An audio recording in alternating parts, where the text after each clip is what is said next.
আসসালামু আলাইকুম গাইস, সবাই কেমন আছেন? আশা করি সবাই ভালো আছেন। তো এখন কিন্তু বেলা দুপুর। ছাগলগুলা কিভাবে ডাকতেছে। এই দুপুর সময়ে আমি রান্নাঘরে যাব। আর এই যে দেখতেই পাচ্ছেন আমার হাতে বাটিতে ভাতের চাল নিয়ে আসছি। তো এগুলো দিয়ে আজকে আমি কি করব সেটাই আপনাদেরকে দেখাবো। আর মজার একটা ব্যাপার হলো গাইস, দেখুন এই যে আমি এদেরকে প্রতিদিনই খাবার দিই, আর এইখানে সেই যে চাল না হলে ভাত এসে খেয়ে যায়। ওদের মানে অভ্যাস হয়ে গেছে, প্রতিদিনই এখানে আসে। তো গাইস যাই হোক, প্রচণ্ড তাপ। এই তাপের মধ্যে ভর দুপুরবেলাতে আমি রান্নাঘরে গিয়ে কি করতে চলছে সেটাই আপনাদেরকে দেখাবো। তো চলুন গাইস।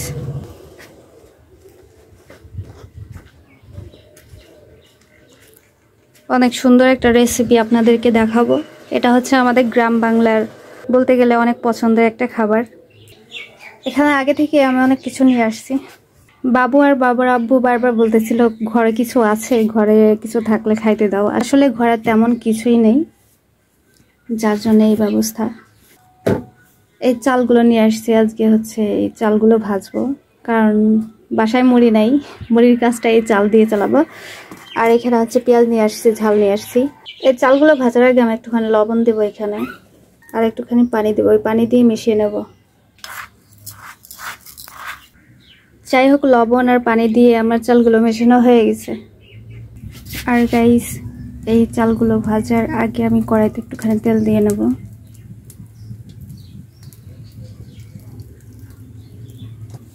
এখন এই চালগুলো কড়াইতে দিয়ে দেব।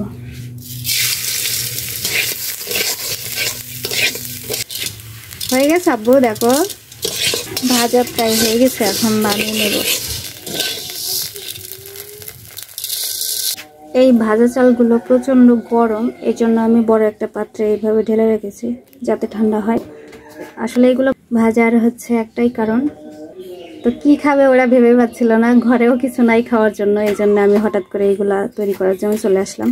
ওরা প্রচুর পছন্দ করে এগুলা খাইতে। আব্বু, তোমার কাছে এগুলা ভাল লাগে? হ্যাঁ। কি দিয়ে খাবা তুমি এগুলা? আমার বাবা বলতেছিল আজকে যে আম্মু কি খাবো, কিছু খাইতে মন চাইছে। আর গাইস, এগুলা মাখার জন্য এই 3টা পেঁয়াজ আর অনেকগুলা ঝাল দেবো। প্রচুর ঝাল খাবো। খাইতে পারবা আব্বু? এই সবগুলা ঝাল দেবো। তোমার জন্য আলাদা মাইখে দেবো না, হ্যাঁ, অল্প ঝাল দিয়ে।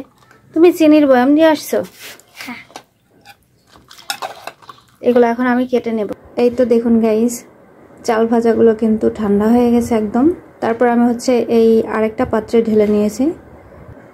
আর এর সাথে যে উপকরণগুলো দেব সেটা এই যে দেখুন, আমি সেই পেঁয়াজ কেটে নিয়েছি, কুচি কুচি করে কেটে নিয়েছি। আর অনেকগুলা আমাদের মাঠের টাটকা ঝাল, প্রচণ্ড ঝাল।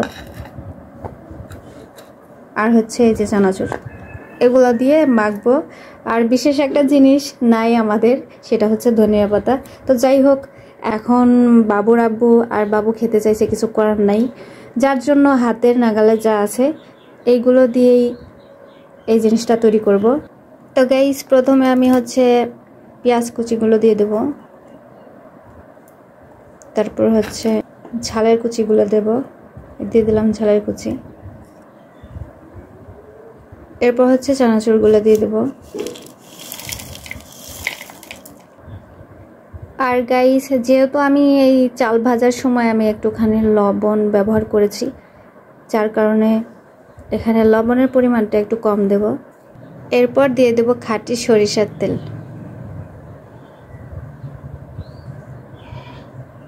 এবার হাত দিয়ে মেখে নেব।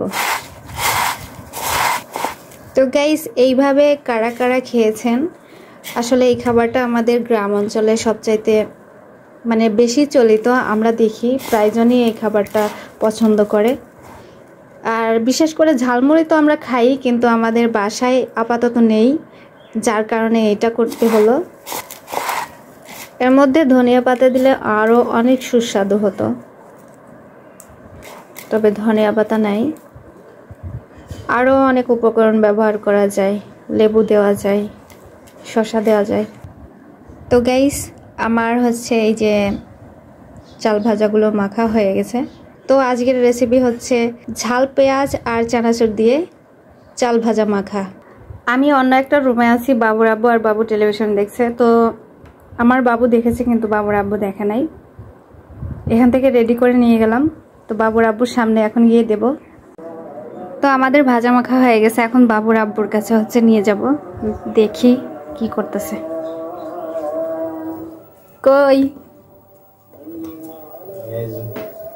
দেখো কি যেন খাইতে চাইলে, বাসায় তো আর কিছু নাই। দেখো চাল ভাজা মাখা করে নিয়ে আসছি।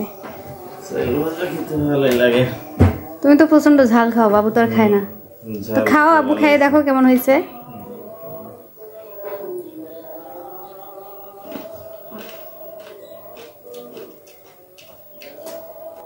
কেমন হয়েছে?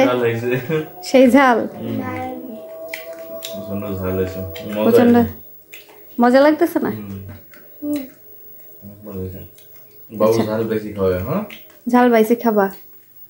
আমার আব্বাজান কিন্তু ঝাল একদমই কম খায়, এই জন্য ওকে বেছে দিতে হবে। যাই হোক, আমি একটু ট্রাই করব তো পরে। তো গাইজ, আজকের মতো ভিডিওটা এই পর্যন্তই। আপনাদের কেমন লাগলো ভিডিওটা অবশ্যই কমেন্টে জানাবেন। আর আপনারা সবাই ভালো থাকবেন, সুস্থ থাকবেন। আল্লাহ হাফিজ, আসসালামু আলাইকুম।